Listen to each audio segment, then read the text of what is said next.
Hello, this is the Nerdy Lemon Podcast. Each episode I get with my dad and shoot the breeze. On today's episode, we talk friends, how we made them, and the shenanigans we got into. After, we have a round of trivia, he's bad at it, and that's the show. Hope you enjoy. How did you make friends, or how do you remember making friends as a child? Okay, always by accident. Every friend I ever had was by accident. When I met Rudy, who was my bodyguard when I was in third grade, we were playing in the playground or whatever, and we were running around. I wasn't running, but some girl was running, and she ran full speed into me, and her face hit my face, which I wanted to consider it a first kiss, but I don't think our lips touched. But but we smacked each other real hard. But so she fell, and as soon as she fell, I guess because she got hurt, and I didn't do it on purpose, and I know she didn't do it on purpose, but she was angry at me, and so her brothers ran over there and started shoving me. And I was like, I don't know what to do, but maybe cry, or I don't know. And Rudy went over there, and Rudy was he's a big fella, and he ran over there and just shoved one of them to the ground and said, "Hey, leave him alone." And he stood there and waited for the other guy to come at him, and he just said, "Leave him alone." And I was like, phew. And so then Rudy just kind of said, why don't you hang around, or why don't you? I don't know what we said, whatever third graders would say in their limited vocabulary. No idea. I wish I heard that conversation.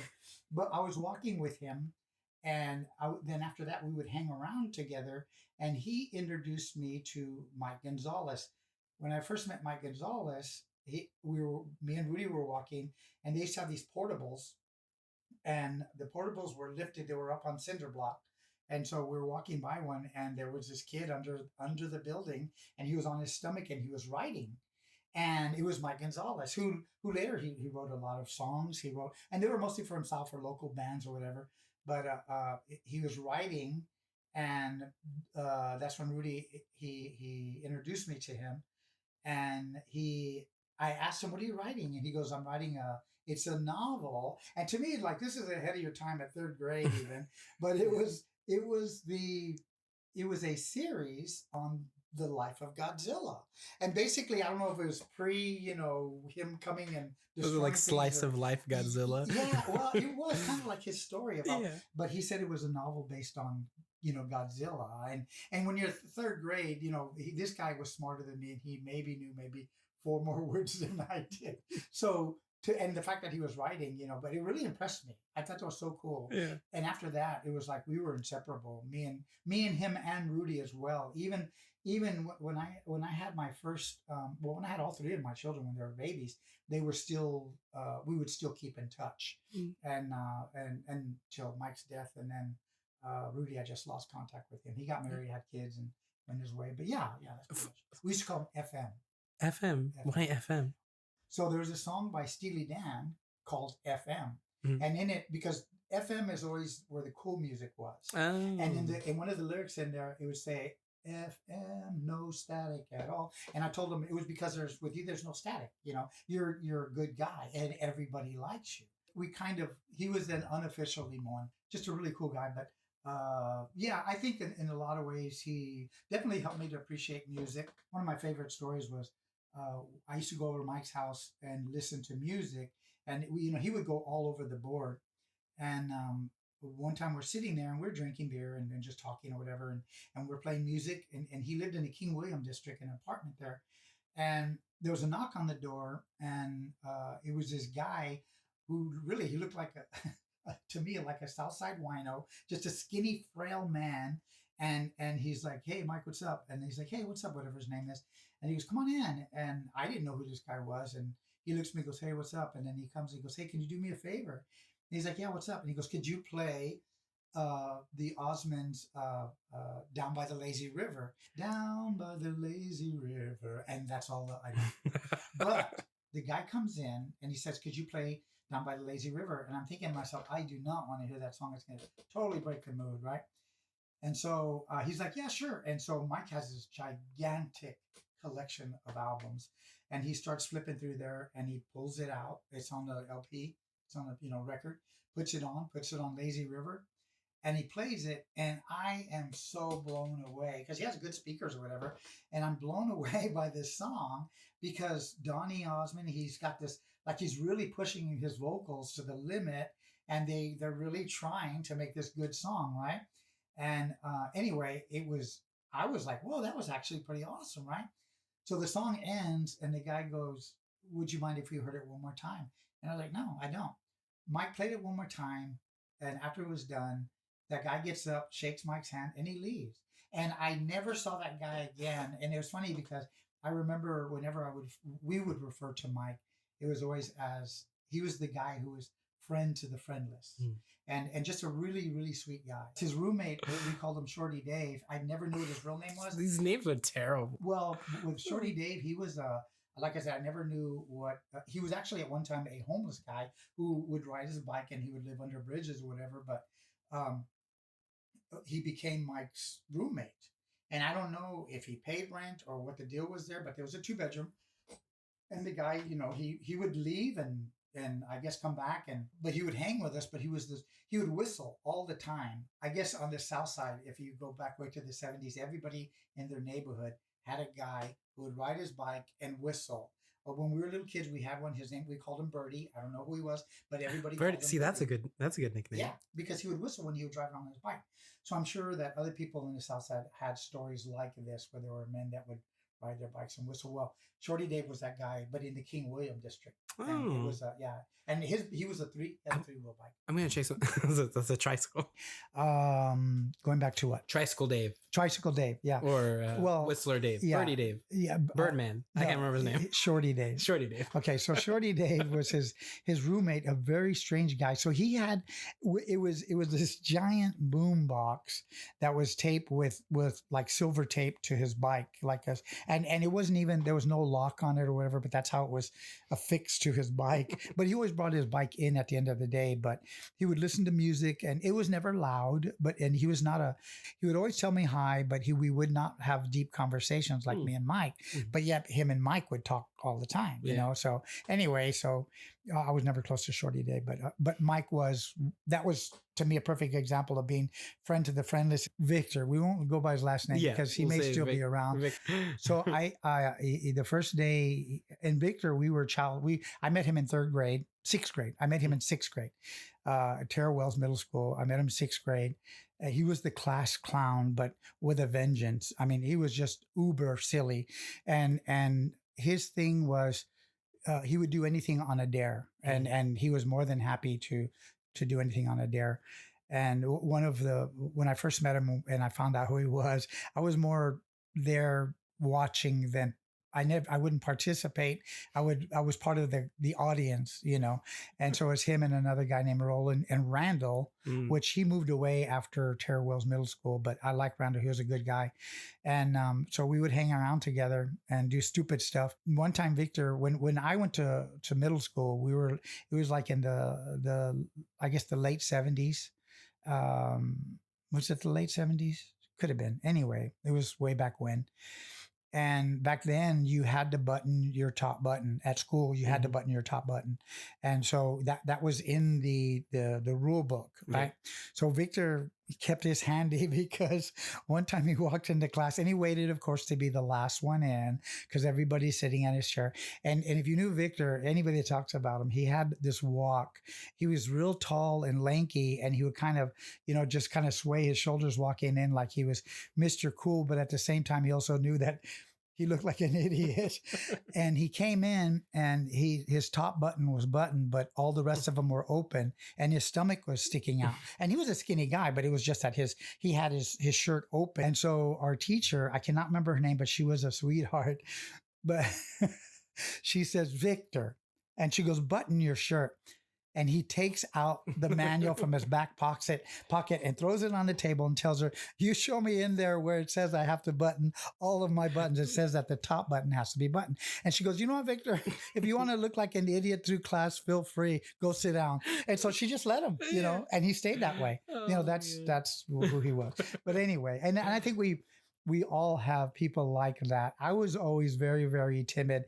The good thing about Victor and Roland when we were kids, and Randall, they would do things like, I remember one time we were outside, and again, me being the the guy that would just follow and watch. But I was really into reading, and I was reading like it might be Ray Bradbury or Alfred Hitchcock. I can remember. I remember it as a paperback book, sci-fi novel. Isaac Asimov. Oh yes. Yes. What did he write? Ray Bradbury, what he did, something wicked this way comes, and what is it, the evil that men do, or something like that. Anyway, He wrote iRobot. yeah, iRobot. Yeah, That's the one I was thinking of. yeah. Well, that's the kind of stuff that I would read back then. I was really into that kind of stuff. But we were out in the playground or whatever, and what they did is Victor picked up a rock and he threw it straight up in the air, and it landed on we had the shop had metal roof, and they came down real hard. So needless to say, they all wanted to do it, and they started throwing rocks and just doing that, and they got caught. And I got pulled in, and by all rights, I should have got in trouble because just by, guilty by association, right? But they were like, all three of them, because they all got licks, they all got, paddled or whatever. And I walk in there and I'm terrified. I'm like, man, I don't want to get hit. And all three of them said he wasn't with us. He was sitting reading a book, and unfortunately, I had my book with me, and I might not have been reading it, but I had it with me, thankfully, and they let me go. And it's because those guys said he wasn't with us, and they didn't want to see me get hurt. They were very protective, even when I got older. But then they, again, you get older, and they lose their way, and you kind of go your way. And now Randall was a character too, and I didn't get to know him for very long, but he was really a funny guy too. One time we were walking home, and we walked. I probably walked about a mile home. It wasn't that far, but we would all walk home in the same direction, and we'd all go our different ways at a certain point. And Randall, he was really super good at throwing rocks. I didn't know that it takes talent to do that, but he was also very good with a slingshot. And so one day he decided to bring his slingshot to school. So after school, we're walking home, and Randall picks up it's a cigarette carton, but it was one of those paper cigarette cartons, and anyway, back then they were made, the cigarette packs were made to where, and what he did was he folded it, and he rolled it up, folded it, made a V out of it, and then he put it on his slingshot. And so what he did is, of course, he was coaxed by his friends to shoot at one of the open windows while the car's driving by. And so we're walking by there, and he has it stretched back like 2.5 feet, and he has it. What he did is he has it like with his arms down, and he's stretching it out so the people around him really can't tell what he's doing. And so we're walking aside of him, so he stretches it way back, and this girl, her and her boyfriend are driving by in a car. I still remember her face. I remember him, but I don't remember what he looked like. But I remember her face because for some reason she's smoking a cigarette, and she had the window open, and she was looking out. Oh, no.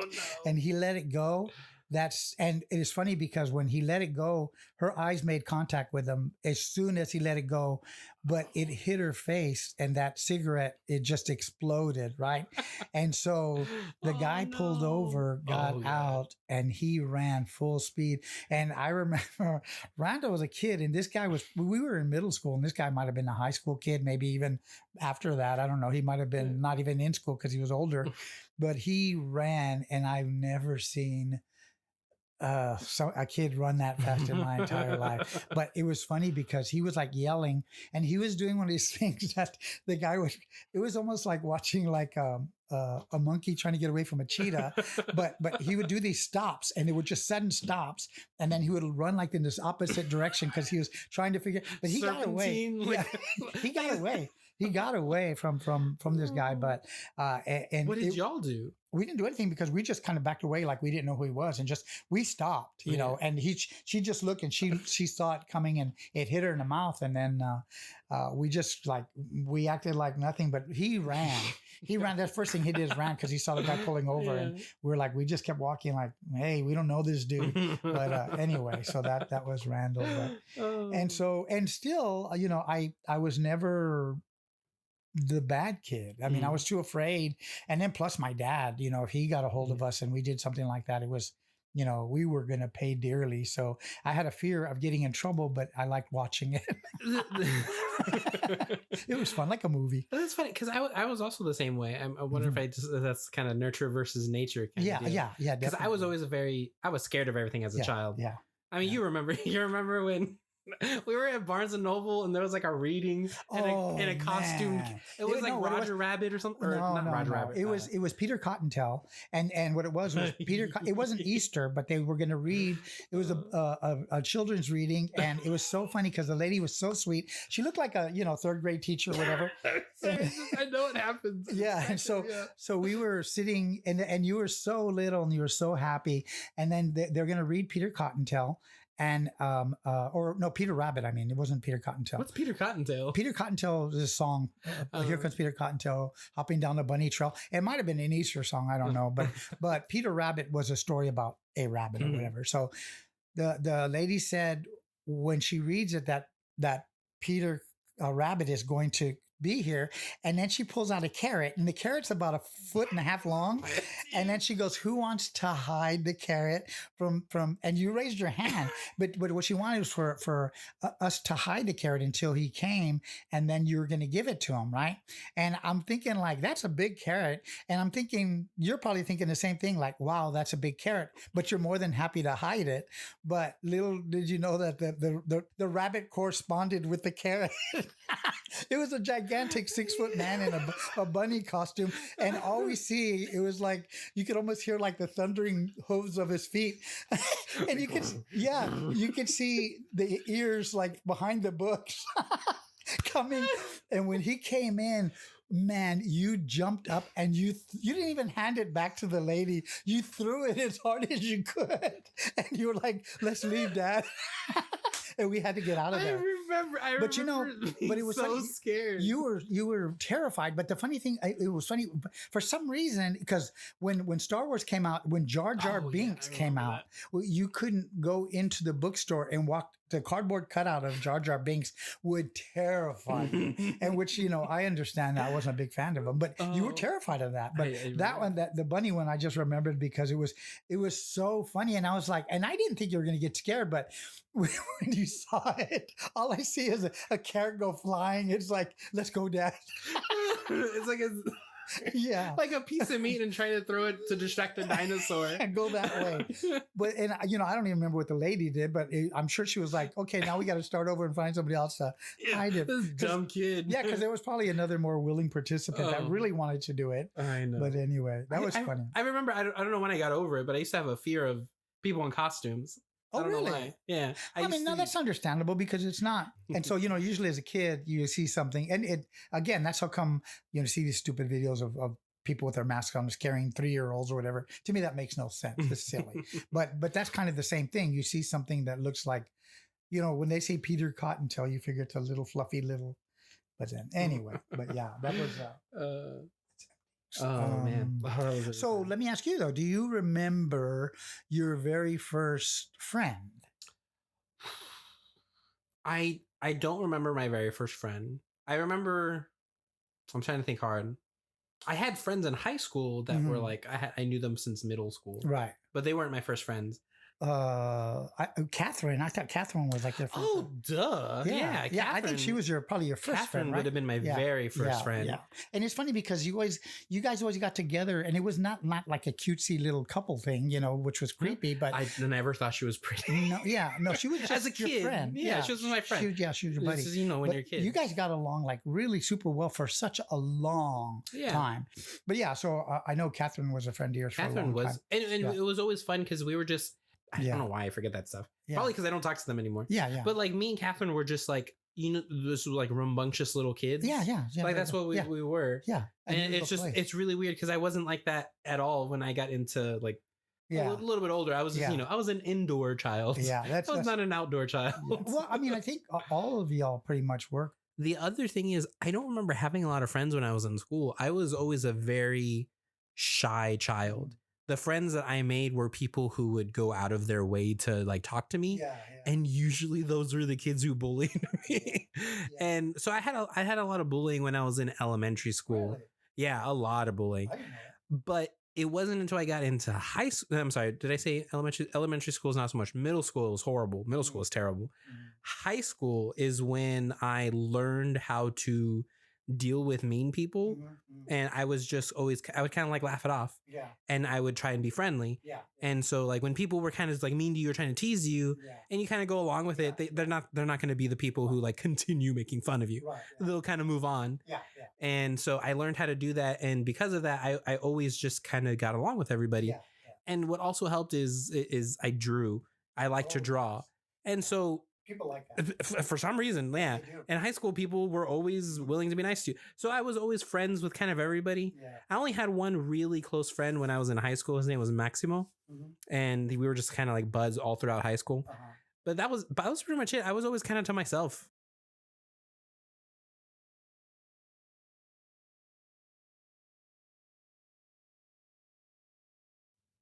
Yeah. Well, if you'd like, we can play a game. Let's play a I game. did have one prepared. Awesome. I love playing the games. They're fun. Let's see. Before I tell you the theme of our show, the first question will reveal that theme. This 90s, early 2000s show had the terrible working name of Insomnia Cafe, Friends Like Us, and 6 of 1 before they landed on this iconic title. Your options are A, Friends, B, Three's Company, or C, Frasier.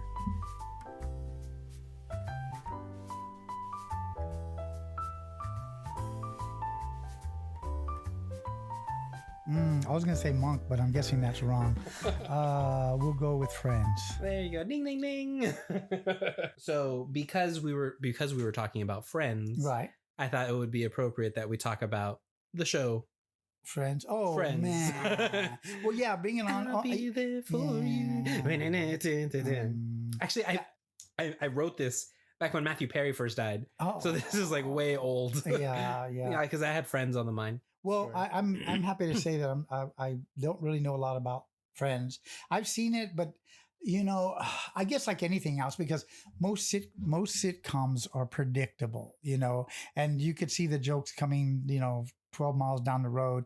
And to me, that's what this was. But I mean, there was good chemistry with them, and but it just wasn't my kind of, young happy people just annoy me, it really do. And that I think that they're all great, Young happy people annoy me. Yeah. Quote of the episode. Yeah. Chrissy Hine was on an episode that was Who's Chrissy Hine? Chrissy Hine from The Pretenders. She was one of the first female vocals, because I'm sound terrible, but I don't like female singers very much. Now I do like some, but Chrissy Hine was from The Pretenders, the lead singer, and she wrote all her music, but she came out on there on a couple episodes, I think.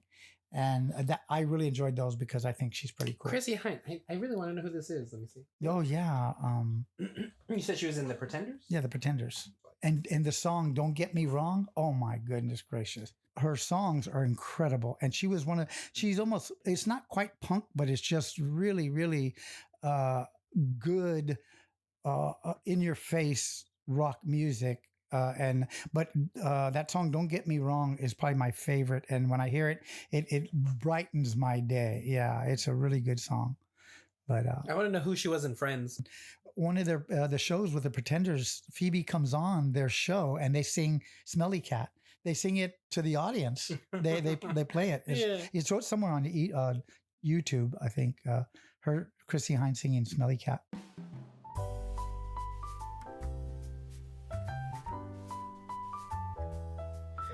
Okay, so Joey keeps these 2 books in the freezer.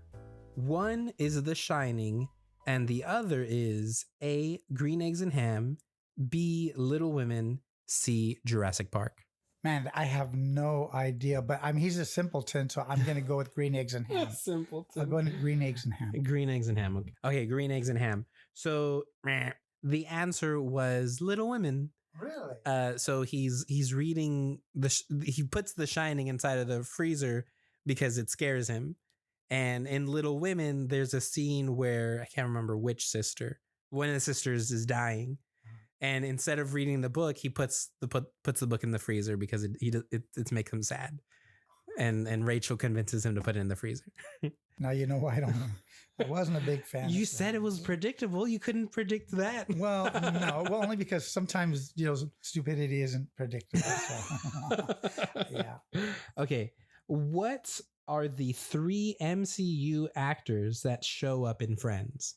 MCU. MCU is a Marvel Cinematic Universe. So these actors were also in Marvel movies. Okay.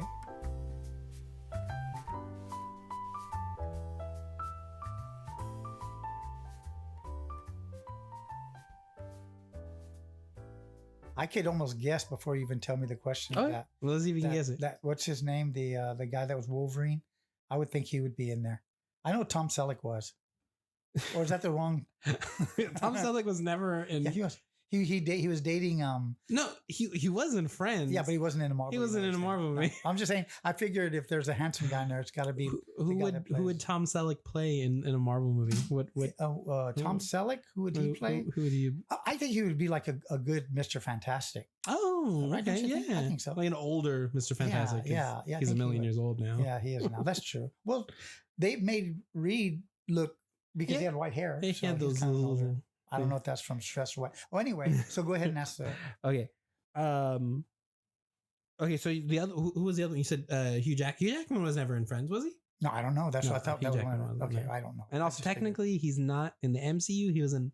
He played Wolverine, so he was part of the Fox. Oh, see, I don't know the franchise. difference. Fox. Yeah, Fox owned the rights to X-Men.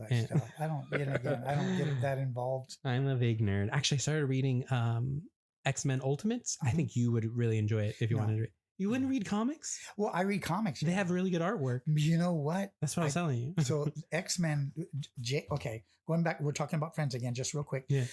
When I was when Robert and David and Nathan were growing up, they had their friend Jamie, and Jamie was a gigantic man child because he was he had a beard like at 12, a full on. I'm not kidding. I didn't know Jamie had a beard. Yeah, he had a beard. I never pictured him with a beard. Yeah, he had a full beard, but he collected comic books. And one of the first ones that, because he would come over and he would leave them sometimes at our house, and I told him this series is really good, but it was the X-Men, and I don't remember, and he liked to keep his stuff in the plastics, but he let me read them, and they were all collectors or whatever that he wanted. He probably still had them. Oh, I did have one of the episodes that I wanted to do was about yard work. Yard work? Why yard work? Because I've really been enjoying cutting my lawn lately. Oh, good. Really? Yeah. Yeah. Well, I love cutting my lawn.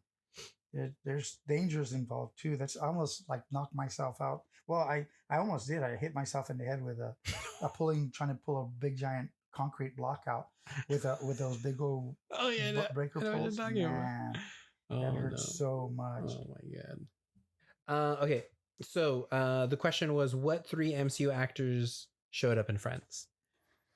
I have no idea. Okay, so who are these MC3, whatever? What M3, MC5? MCU. MCU. What does that stand for? Marvel Cinematic Universe.